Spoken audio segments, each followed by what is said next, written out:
Este é o aspecto da nova área recreativa e deportiva que a comunidade de Montes de Curro pende construir no lugar de Fonte de Curro.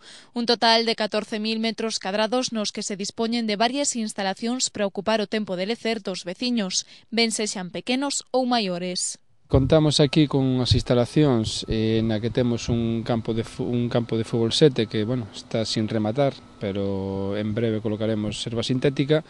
Temos un campo de tenis e unha pista multideportiva. Ademais, como podes comprobar, pois as distintas instalacións pois para os nenos e para os maiores, cun parque infantil e un parque biosaludable que está tendo bastante éxito.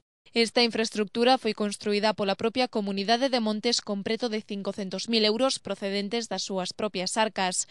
Uns fondos que recibiron pola expropiación dos terreos onde está ubicado o polígono industrial Barro Meis.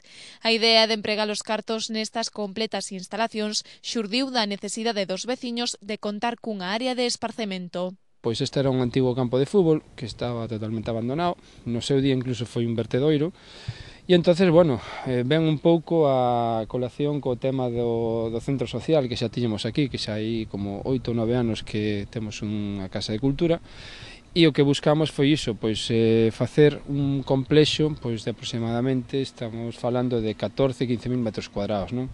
E a este mesmo centro se lle unen ahora as dúas piscinas que tamén imos inaugurar, aparte pois de unhas zonas verdes e dunha ampla terraza onde poder facer actos, non?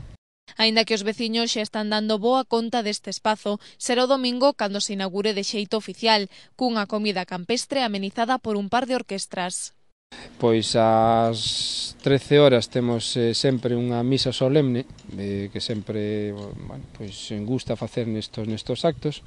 A continuación pois contaremos en principio coa presencia de algún político e a posterior pois a partir das 14:30 habrá un xantar campestre que xa vos digo sería a súa cuarta edición e é para todos os veciños e veciñas da parroquia, que aproximadamente pois teremos en torno a 600 persoas.